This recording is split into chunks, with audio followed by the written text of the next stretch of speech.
Selamat pagi, Shalom. Waktu Yesus di kayu salib, semua dosa kita, bahkan identitas kita, dia tanggung semua di sana. Jadi waktu Allah melihat Yesus, yang dilihatnya kita semua.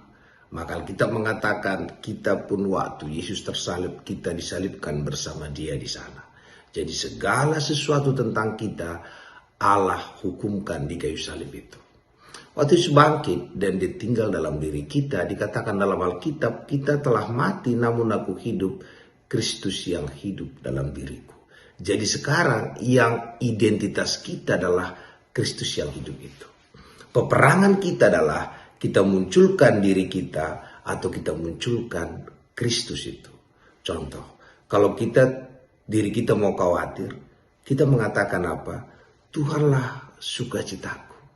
Kita takut menghadapi masa depan, kita katakan Tuhanlah masa depanku.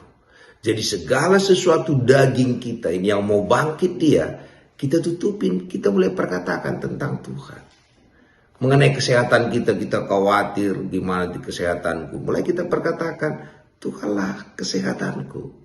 Tentang apa saja, karena kita telah mati, yang mati tidak bisa berbuat apa-apa. Hanya yang hidup itu adalah Kristus. Jadi hari ini selalu perkatakan yang hidup dalam diri kita adalah Yesus saja. Sehingga kita bisa bersuka cita senantiasa. Kita bisa mengucap syukur senantiasa. Karena ada segala kuasa baik di sorga, di bumi ada dalam diri Yesus. Dan dia ada dalam diri kita. Dan dialah yang hidup. Dan hidup kita tinggal mempercayai dia saja. Tandanya kita percaya adalah kita berkata-kata. Pagi hari ini berkata-katalah tentang Tuhan. Dia memenuhi semua kebutuhan kita. Dia memberikan kita damai sejahtera. Dia membawa kita ke air yang tenang.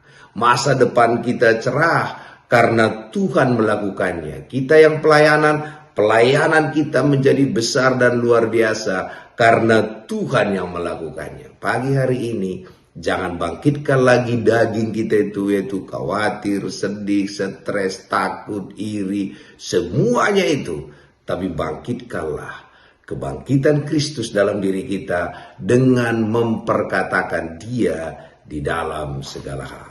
Terpuji nama. Selamat pagi, Shalom. Salah satu perkataan Daud sangat terkenal adalah, satu hal telah kuminta kepada Tuhan, yaitu diam di rumah Tuhan dan menyaksikan kemurahannya. Kalau kita baca dalam Mazmur 27 itu, saat itu dia dikepung dengan banyak tentara.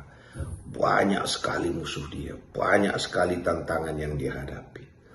Kita di saat banyak masalah, banyak musuh, banyak tantangan, kita bisa pengen mengerjakan apa saja atau khawatir tentang apa saja.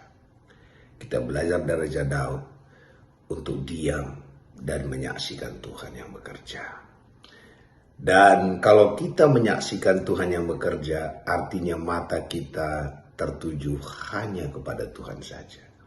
Hari ini saya nggak tahu badai gelombang apa yang sedang kita alami, tantangan sebesar apapun.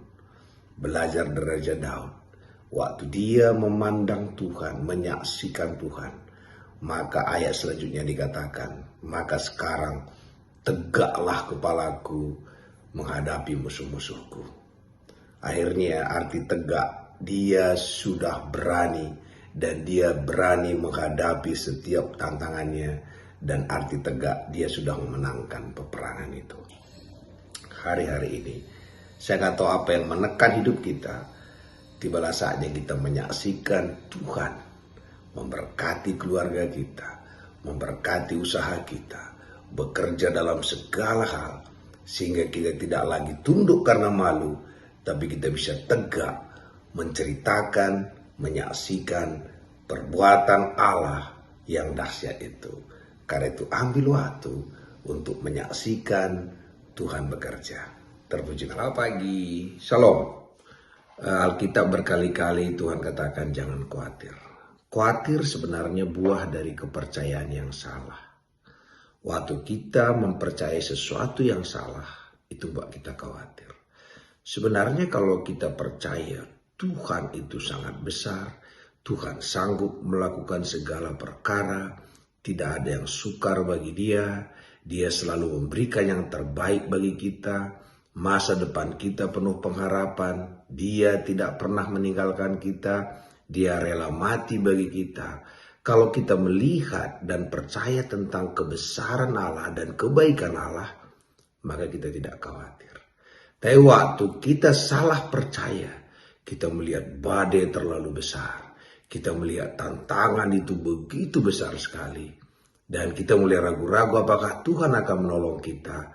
Kita mulai khawatir. Karena itu, jangan sibuk menghadapi kekhawatiran itu. Sibuklah melihat dan menyaksikan kebesaran dan kedahsyatan Tuhan. Tuhan sudah berjanji tak akan pernah meninggalkan kita. Tuhan sudah berjanji Dia akan mengangkat kita. Dan Tuhan juga sudah berjanji masalah yang kita hadapi biasa-biasa saja. Waktu kita dicobai, Dia akan berikan jalan keluar kepadanya. Waktu kita selalu fokus mendengar tentang apa kata Tuhan, maka buah daripada itu adalah kepercayaan. Waktu kita percaya bahwa Tuhan baik, Tuhan sangat mengasihi kita, Dia lebih besar dari segala-galanya. Dengan sendirinya, kekhawatiran itu hilang. Jadi supaya bisa menghilangkan khawatir adalah mulai mendengar Tuhan. Mulai cerita tentang kebesaran Tuhan dalam penyembahan kita, dalam perkataan kita. Maka bisa kita melihat semua kekhawatiran itu lenyap dalam kehidupan kita. Terpuji nama Tuhan.